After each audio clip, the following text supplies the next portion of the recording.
Good afternoon, everyone. Think about the people you see every day: coworkers, classmates, family members. Some of them are fighting battles you cannot see.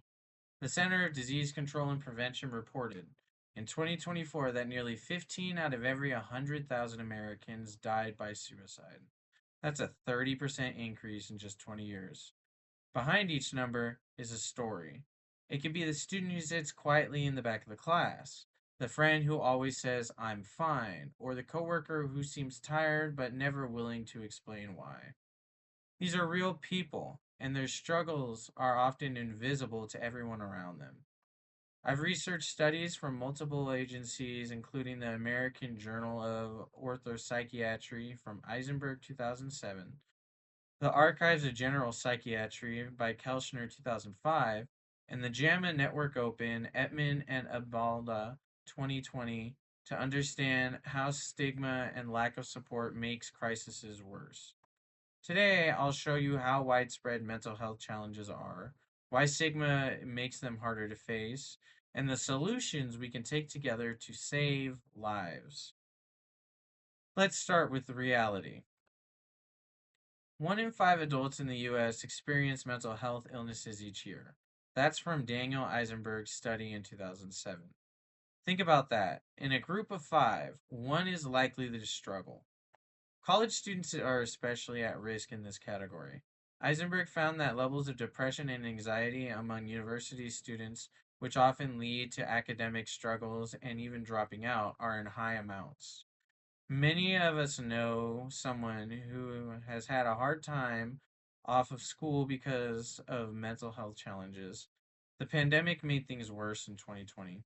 Catherine Ettman and Abala's study in JAMA's Network Open showed that depression symptoms among adults tripled compared to before COVID. Imagine a weight of isolation, uncertainty, and fear.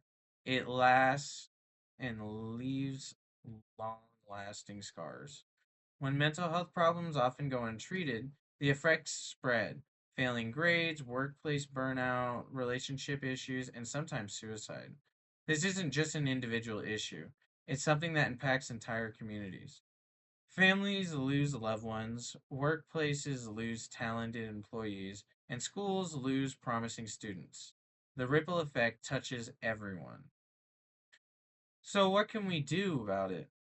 Like, we're talking about all of this. What can we do to fix it? We can talk openly. Abdallah's research shows that when stigma goes down, people are more willing to seek help. Just starting conversations makes a difference. Imagine how asking, how are you really doing, was as normal as asking, did you finish your homework? Make care accessible. Policies need to make counseling and treatment affordable and easy to reach. Right now, many people avoid therapy because of costs or long waiting lists. Imagine mental health clinics were as abundant and common as urgent cares, where you could walk in and get help without weeks of waiting or consultations. Take action in your communities, schools, workplaces, families, and create peer support groups and wellness programs. For example, universities have peer led mental health clubs where students check in on each other. These small steps create a culture of care where students look after one another.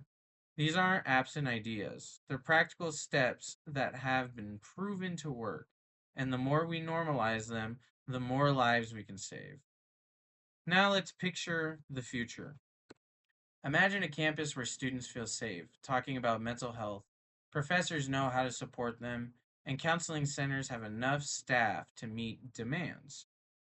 Imagine your workplaces have managers that were encouraged to help with mental health days and employees don't feel ashamed to ask for help. Now, finally, imagine families where conversations about mental health and these sort of common issues are natural conversations about health or physical health. The benefits ripple outward. Openly, interventions prevent crisis, save lives, and improve academic and workplace outcomes. Communities thrive socially, emotionally, and economically when mental health is prioritized. Now imagine the opposite: silence, stigma, Untreated illnesses. Which future do you want? One path saves lives and strengthens communities. The other keeps us stacked in crisis. We've seen that mental health affects millions. Stigma makes it worse, and solutions are often within reach. So, starting today, be a part of the change. Talk about mental health opportunities. Talk to your peers and talk to your classmates and your parents. Push for policies that expand access for care and use resources that are available to you: counseling centers, hotline, peer groups. And here's a challenge: when I finish speaking, call someone close to you and tell them that their mental health matters. That simple act could mean that simple act could mean more to you than you realize. As Ronald Keschner's landmark study in 2005 showed, mental disorders are among the most common health issues in America. Recognizing the problem is the first steps towards fixing it.